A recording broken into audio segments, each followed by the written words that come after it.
Ito ang inyong lingkod na nagbabalik upang magbigay ng mga balitang walang bias at pawang katotohanan lamang. Ito ang Bayang Pinas. Ang isyung ito ay naging usap-usapan sa buong bansa at iba't ibang social media platforms. General Eliezer, tumistigo na nga at tila ba nilantad na ang mga kasong kinakasangkutan ng Huadcon or ng tinatawag natin ng grupo ng apat na Quad Committee dito sa Kongreso. Tila ba pati na rin ang Korte Suprema ay kumilos na. Dito nga natin makikita mga kaibigan na talagang marami pa rin ang gustong sumusuporta at talagang ipinagtatanggol si former President Rodrigo Roa Duterte patungkol sa kanyang war on drugs sa kanyang administrasyon noong siya pa ang Pangulo ng ating bansa. Dito nga mga kaibigan at nilantad na rin ni General Elizar at tumistigo na laban dito sa Huadcon at Wadcon na ito ang kanilang mga kasong kinakasungkutan noon at hanggang ngayon. Dito nga natin makikita mga kaibigan at sinabi rin ni General Elizar na talagang swerte sila dahil nasa posisyon sila at talagang ito pang administrasyon natin ay sobrang dugyot at sobrang bastos na tila ba walang ginagawa dito sa mga kongresistang puro kabalbalan at maraming mga isyong kinakasangkutan, lalong-lalo na sa isyu ng korupsyon. Ngunit sabi naman nitong si General Elizar na darating din ang panahon pag Duterte na muli ang nakaupo sa ating mga or kapag Duterte na muli ang nakaupo bilang presidente ay wala na talagang special treatment at kahit meron ka pa sa posisyon ay makukulong ka na. Katulad na lamang nung panahon ni former President Rodrigo Roa Duterte na kahit senator at kongreso at kung napatunayan kang mga kaibigan na meron talagang kaso ng korupsyon at kung ano-ano pang kabalbalan ay makukulong at makukulong ka. Kaya na lamang hindi maiwasan ng ating mga netizen na magbigay ng kanilang mga hinaing at opinyon. Yan si former PNP Chief Elizar, gaya rin yan ni Kong Marcoleta, may paninindigan at may prinsipyo. Sila ang kailangan ng bansa natin, tapat, maasahan ng mamamayan at may malasakit sa bansa. Sana po maging maayos, magaling, mabuti at totoong makadiyos ang kanilang pagtatanong sa mga resource persons. Hindi mga bastos at parang sila pa ay may kasalanan. Hindi ba nila alam, pinapanood sila ng buong sambayanan? Tama para ma-avail mo yung sa PhilHealth 72 hours kahit simpleng sakit lang yung ipapagamot mo sa hospital kasi nga lack of financial, so akala ko makakatipid dahil naka-avail ako ng 72 hours sa PhilHealth. Hindi pala, kasi mas nakakagastos pa ako ng malaki kasi yung mga gamot na need ko wala halos sa hospital, puro sa labas ako bumibili. Quad or Tuad Committee is an expensive committee, clearly political interest, ambitious, walang batas ginawa accordingly in aid legislation pero nothing also justification of taxpayers' money, ninakaw nila. Walang ginawa, tuwad na yan. Masakit ang loob nila sa malaki na papondo kunin nila para iwaldas tapos tayong mga recipient magpapakahirap ng follow-up para lang maitulong sa pasyente natin. Grabe ang proseso bago mo makuha daan ka sa karayom. Naku, grabe. Well, para nga sa kabuang detalye at impormasyon ay panoorin na lamang ang buong video. At salamat na rin sa ating mga solid viewers sa walang sawang pagsuporta. At kung bago naman sa ating channel ay syempre, huwag kakalimutang mag-subscribe, pindutin ang notification bell, piliin na rin ang all upang laging maging updated sa mga balitang bago, totoo at walang bias dito sa channel ng Bayan, ang Bayang Pinas. Huwag din pong kakalimutang mag-iwan ng like at i-share ang ating mga videos. Muli po mga kaibigan, maraming salamat and God bless.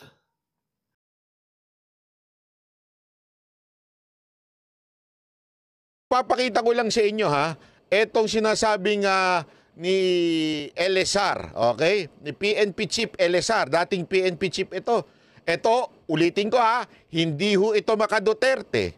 Ito'y tumakbo ho sa ilalim po ni Senator Lacson. Ayan ha.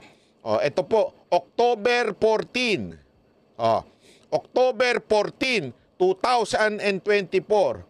Ex-PNP Chief Elizar, no order received on anti-drug of reward system. Ito, sinabi niya, recalling my 6-month tour of duty as Chief PNP, I am confident to say that I neither underwent a briefing nor received any instruction from anybody about reward system in the conduct of anti-illegal drugs operation. Wala, sabi niya, wala sa aking 6 na buwan bilang PNP chief na nakatanggap o nagkaroon ng briefing na merong reward system. Tanungin ko kayo, kung may reward system sa pulis, sino makakaalam nun? Alam na nasa ilalim. Siyempre, unang-una makakaalam nun yung PNP chief. Siyempre, ako si presidente. PNP chief, liga. Gusto nyo ng reward, yung mga bata mo, ito, pumatay kayo ng pumatay. Patayin nyo lahat ng adik dyan. May reward kayo. Oh. Siyempre, unang-una mong, kasi, ala naman sabihan mo yung corporal dun sa baba. Psst! Halika dito. Halika dito.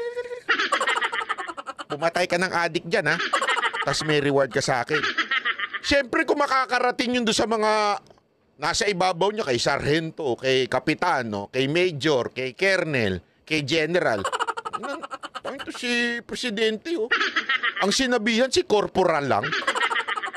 Hindi man lang kami sinabihan dito sa ibabaw na may reward system. E di kami na lang ang bahala dyan. Hindi kasi tandaan ninyo, what is the purpose? If there is a purpose for a reward, di ba? Anong purpose niyan? Para maubos ang adik. Kung gusto mong maubos ang adik, sinutusan mo. Utusan mo yung nasa baba, isa-isa sila. Oy, isa kayo dito. Isa dito. Lahat. From Quezon City, from Lagro, from Fairview, o isa-isa mo yung corporal doon. O patayin nyo lahat ng adik dyan sa Litex, ha? O dyan sa Tondo, patayin nyo lahat, ha? Iisa-isa nyo yung corporal. Siyempre, unang-una niya sasabihan, yung PNP chief. Psst! Higa. Patayin mo lahat ng adik. Lahat na nasa listahan, patayin mo, ha? Tapos, may reward ka. Kasi siyempre, yun ang magde-designate. Siyempre, halimbawa lang naman, ang reward, 1 million. Ala naman ikaw ang papatay, di ba? PNP chief ka eh. O, ang gagawin mo, ganire. O, utusan mo bata mo. O, pag may nakapatay sa inyo, 50. 50-50. O. May matitira pa rin sa'yo sa 1 milyon. Hindi ikaw ang pumatay. Pero siyempre, yun ang tinatawag na designate ka ng trabaho mo, ika nga. Ikaw yung magde-designate na para patayin yung mga dapat patayin. Hindi mo kung ikaw, presidente, hindi mo na kailangan isa-isahin ng tao. PNP sila, tapos na. Bakit ko ina-emphasize yun? Kasi nga, kasi pag si Bato, madali natin yan sabihin, kasi maka Duterte yan eh. Hindi aamin yan. Hindi to maka Duterte. Tumakbo nga to sa ilalim ni Lacson eh. Di ba? Hindi sa ilalim ni VP Sara Duterte o di Marcos. Hindi. Sabi, ano daw yung instruction na ibinigay lang ni Duterte? And the only instruction I received from then President Rodrigo Duterte was to do what is right and legal. Di pahiya kayo mga ungas kayo.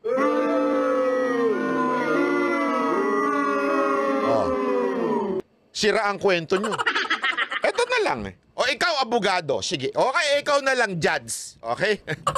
Sino mas paniniwalaan mo? Yung PNP chief na hindi niya kaayado yung presidente o itong Garma na kung saan ginigipit siya doon sa kamera at siya'y kinontempt nung hindi nagustuhan ng sagot? Sino mas papaniwalaan mo? Ikaw judge kang matino. Hindi ka maka Duterte, hindi ka maka Marcos, judge kang matino. Ang itinuturong mastermind, si Duterte. Hindi maka Duterte, walang sinabing illegal na inutos si Duterte. Kamara, against kay Duterte. Pag hindi nagustuhan ng sagot, kino-contempt nila. Sino ngayon na mas paniniwalaan mo? Against kay Duterte o hindi naman talaga Duterte pero nagsabi ng walang inutos si Duterte ganyan? O against kay Duterte at sinabing inutusan ni Duterte yan? na pumatay ng illegal. Kung ikaw may utak na tuwid pa ha, hindi pa nalusaw ng pera, sino mas paniniwalaan mo doon sa dalawa? Gamit ka ng utak. Hindi, simpleng logic lang yan. Sinong paniniwalaan mo? Di ba? Simple. Eto, tandaan ninyo, ang kamera, every time hindi nila gusto ang sagot, contempt ka. Kaya nga ang tawag sa kanila, House of Contempt. At hindi biro ang makontempt ng kamera. You know why? Hindi naman po sa kamera ikukulong eh. Talagang sa city jail ikinukulong eh. So ikaw, pobre kang tinawag doon at hindi mo ilalaglag si Duterte, kulong ka, tanungin ko sa'yo. Ikaw, nasanay ka sa marangyang buhay, marangya, maayos na buhay, biglang dito ka na sa korte ng mga tambaluslos. Pag ang sagot mo ay hindi pabor sa kanila, kulong ka. Pero kung ang sagot mo, ilaglag mo si Duterte, bayani ka. Sa lahat ng, kung gusto niyo imbestigahan yung war on drugs, pwede nating... Grabe, galit na kagad yung media. Lalo na Investigasyon ating saan? chairperson. Investigasyon saan? Para bagang pagka ang Senado mag-iimbestiga, masama. Pero pag ang Kamara nag-imbestiga, pabor na pabor kayo. Si Senator Halata namang may karga. Bato is the chairperson of the Committee on Peace and Order. At siya po yung Chief PNP para malaman natin kung ano talagang totoo at ano po yung naidudulot nito at tulong nito sa ating mga kababayan. Nakatulong ba ito sa ating pamumuhay, ang war on drugs? Kung tahimik bang nakakauwi ang ating mga anak na hindi nasasaktan? Alam mo, ang ayaw ko pong mangyari na ang taong bayan po ang takot maglakad sa gabi. Dapat po ang kriminal, dapat po ang drug addict ang takot maglakad sa gabi. Yan, nung panahon ni Duterte, ganun. Ang mga addict, mga kriminal, yung mga kaibigan, yung mga pinklawan, takot na takot eh. Oh, yung mga addict, mga big time nga cocaine user na mga mayayaman, takot nun eh. Ngayon, madalas pang magparty. Hindi po yung ordinaryong mamamayang Pilipino na gusto lang po tahimik ang buhay na makakauwi po ang kanilang mga anak. Karapatan po natin mabuhay ng tahimik na nakakauwi po ang ating mga anak. Huwag naman sanang palakasin ang loob ng mga drug addict. Ang nangyayari ngayon, lumalakas po ang loob ng mga drug lord. Aba, siyempre. Senator, hindi, totoo naman eh. Ikaw ba naman ang kakampi mo, Kamara? House of Representatives ang kakampi ko. Pare, mag-adik-adik lang tayo dito. Bakit? Huwag kayong mag-alala. Pag inimbestigahan yan sa Kamara, bayani pa tayo. Mga self-confessed drug lord, bayani pa. Gago. Oh, kaya party-party na lang tayo. Diba? Enjoy na tayo. Ay na, pagkakataon na natin to, 6 na taon tayo nabulok sa kangkungan eh. 6 na taon tayo nagtatago eh. Oh, wala na si Duterte. Magsaya na tayo. Ha? Mag-abutan na tayo sa kamera ng droga. Gago. Ikaw talaga. Similar niyo po bang maiimbestigahan si yung claims ni Garma, sir? Lahat na po, pangkalahatan. War on drugs, kung kakailanganan natin din. Sir, may staff daw. Kamara on drugs. Hindi nyo imbestigahan. Kasi ang dami ng addict dyan sa kamera ngayon eh. Addict sa puwit. Sa tumbong ni Crocodile. Si Muki, nakasama daw dun sa financial... Hindi po totoo yan. Hindi po totoo yan. Sabi ko nga, wala pong reward system. So ang mga trabaho ng mga to, mga staff, administrative matters, presidential engagement, schedule, appointments. Kawawa naman yung mga Pilipino na mga ordinaryong staff na nagtatrabaho, nandadamay dito sa mga baseless accusation, mga hearsay. Sa totoo lang po, ulitin ko, kahit na 2018, wala na po ako sa Office of the President. Wala pong pinapairal na reward system ang Office of the President o si dating Pangulong Duterte. Salamat po. Pero sir, may staff kayo lang, sir. Sir, yung role niyo dun sa buong Alam mo, ito matindi kasi dito eh ha. Ito ha. ganito nasasayang ang pera ng taong bayan. Alam nyo ba ho ba na may 8 hearing na dito sa patungkol ho dito sa Quadcom na ito? May 8 hearing na. Okay? 12 hours or more ang bawat isang hearing, anak ng wewe.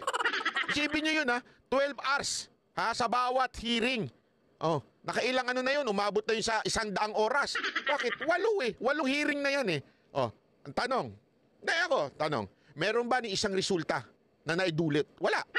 Meron, naging bayani yung mga self-confessed drug lord, naging bayani. Pero may nagawa bang batas? Wala. Meron ba mga Pilipinong natulungan? Wala.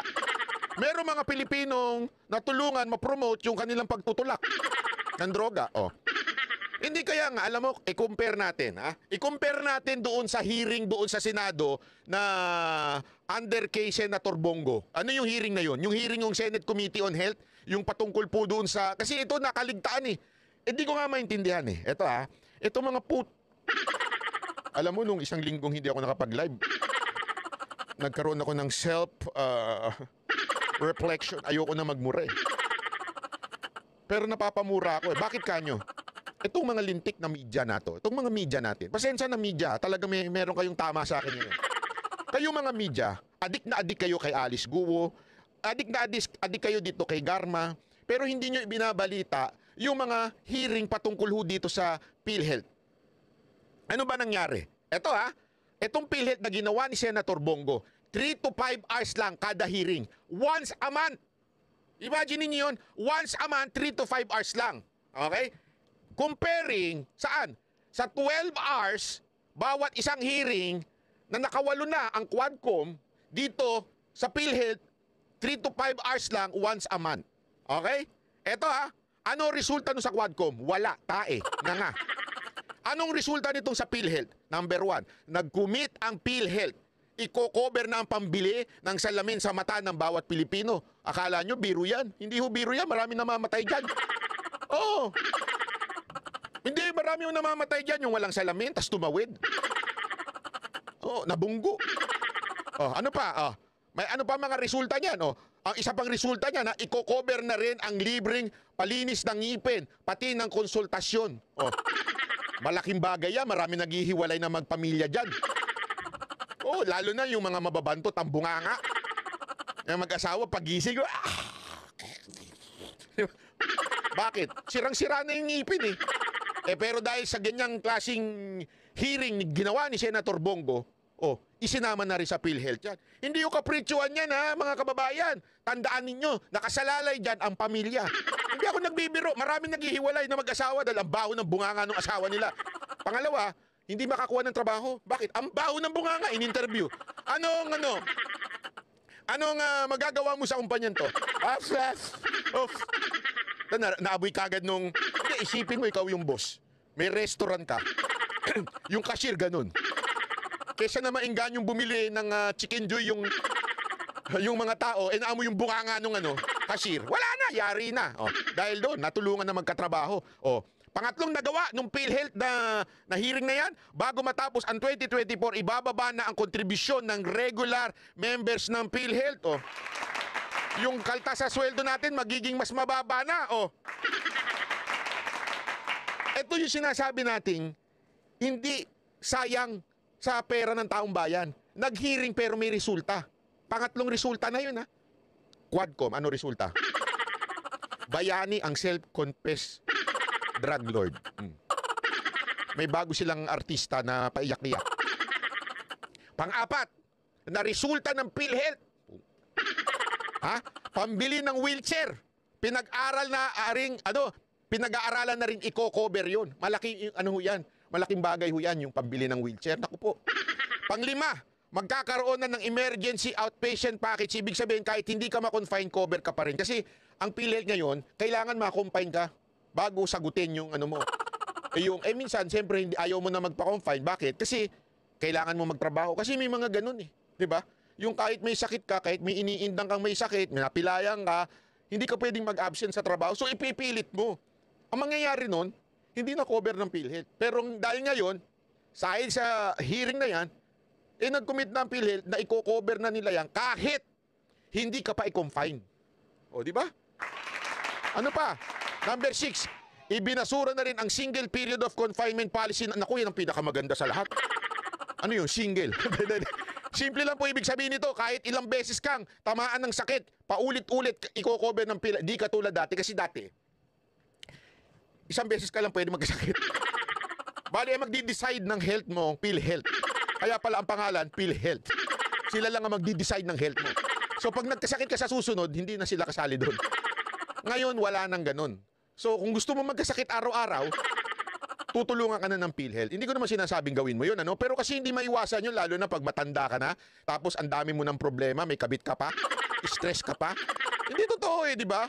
Pagka stress ka sa pamilya, stress ka sa kabit mo, stress ka kung saan-saan. Naturalmente, magkakasakit ka. Tapos, magpo-post ka sa social media, ibabash ka pa. Wag ka ma-stress ka talaga, magkasakit ka talaga. Kaya ngayon, ang dami na nagkakasakit. Hindi, tsaka yan, it's a matter of change of weather.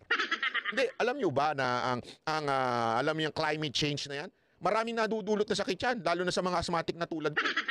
Pagpabago-bago, talagang asthmahin ka yan. So, dati, eto walang biro ito. Ako kasi asthmatic ako. Alam ko yan. Alam ko yan, nung panahon nung bata ko, once a year lang ako talagang atakihin ng asthma. Bakit kanyo? Kasi once a year, doon talaga merong pagbago ng yung biglaan, yung August to November, October, ganyan, biglang lalamig. Doon, nagkakasakit ako doon. Doon ako ina-asthma. Once a year lang yan. Ngayon, hindi na. Madalas na. Bakit kanyo? Kasi nga, yung change ng weather, sobrang init, tas biglang uulan, lalamig. Yun eh. Mga asthmatic, marami pa naman sa mga Pilipino asthmatic. So, doon nagkakasakit. Ngayon, dahil sa ginawang hearing ni Senator Bongo, ano nangyari? Pwede na. Hindi lang isang beses i-cover ng PhilHealth. Pwede na uli susunod. Wala na yung tinatawag nilang single period of confinement. Di ba ang ganda? Bakit ko sinasabi ito? Etong mama, nagtatrabaho. Habang itong mga tikan ko na naman masabi yung mura. Ayoko na talaga magmura eh. Pero nakakamura talaga itong mga Habang itong mama nagtatrabaho, yung sa kamera, ino-operate itong mama na to. Ilang beses nang ipinilit, idawit sa Pogo, idawit saan? Dito naman. Talagang sunod-sunod na yan. Noong una, sa Pogo daw. Siya daw ang, basta, tulay. Ang daming kinukunik. This time, eto na naman. Habang yung mama, nagtatrabaho para sa mga Pilipino, yung kamera, nagtatrabaho para siraan na to. Siraan ng mga Duterte, siraan si BP Sara, siraan si Senator Bato. Ganyang kademonyo, kawalangya at mga hindot talaga yung mga congressman natin. Bakit ko sinasabi ito? Napaka-importante kasi. Sa susunod na boboto tayo ng congressman, huwag na tayong bumoto doon sa mga balimbing na tulad nito, yung mga ganyan, yung biglang pabago-bago ng ihip ng hangin. Dati, sip-sip kay Duterte, biglang once in bigla nang iba na naman. Hindi, kaya tuloy kaya tuloy si Pangulong Duterte, sinagot niya na eh. Pakinggan natin ha. Congressman Mayor, yung pilit nila na nililing kayo romantically ni Colonel Garma. Any reaction to that? Sabi nila na Kung pilit kayo na may relasyon na kayo, romantically. romantically link pang lang kaya. Ano totoo yun? Romantically link lang. Romantic link pa lang pala, sabi niya. Pero ito yung kasunod, yung mabigat, matindi, malupit. Hindi siya, diretsuhan ko na yan. Sabi nila nag-intercourse kami, sexual intercourse. Kaya sabi tatanungin mo sila. Sabi ko nagtatanong si Duterte, ba daw may? Nag-iiyot daw ba sila?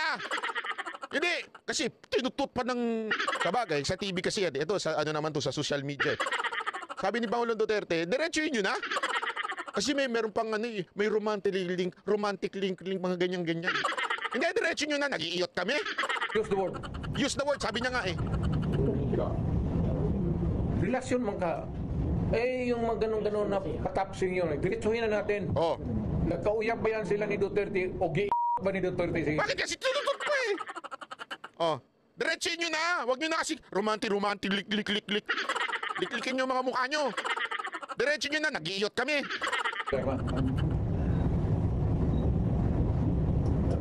Diretso na. Iparinig mo yan sa public. Mahilig kayo sa chismis kayo eh. Mahilig kayo sa chismis, kayong media. May naalala tuloy ako. Sino yun? Ikaw talaga. Banat Bay, porkit iyot ang pinag-uusapan, may naalala ka. Ikaw talaga. Ikaw talaga.